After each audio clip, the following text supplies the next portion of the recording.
होते। नंबर 2 नहीं जाती बल्कि ली जाती हैं, किसी का मुश्किल वक्त में साथ देकर तो किसी की मुस्कुराहट की वजह बनकर। नंबर 3 रिस्क में ऐब न निकालो, पसंद नहीं तो मत खाओ। जो नेमतें अल्लाह ने दी हैं उन पर अल्लाह का शुक्र अदा करो, क्योंकि किसी को ये नसीब नहीं है। नंबर 4 दूसरे को ये सोच कर को देंगे कि नहीं करता तो मैं उसकी बात करूं। नंबर 5 अगर तुम दी के रास्ते पर कांटे छोड़ते जाओ तो तुम्हारी आने वाली उस रास्ते पर बर्बाद हो जाएगी। नंबर ऊपर जिम्मेदारियों का बोझ होता है, उन रूठने और टूटने का वक्त नहीं होता। नंबर 7 अगर कोई बला वजह आपका दुश्मन बन जाए तो मान लीजिए आप में कुछ खास है, सामने हसद। नंबर 8 जब आप अच्छे होते हैं तो आप लोगों को नहीं खोते, लोग आपको खो देते हैं। नंबर 9 कामयाबी हमेशा वक्त मांगती है और वक्त हमेशा सब्र मांगता है।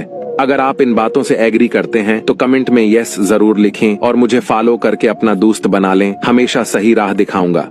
पहले शर्म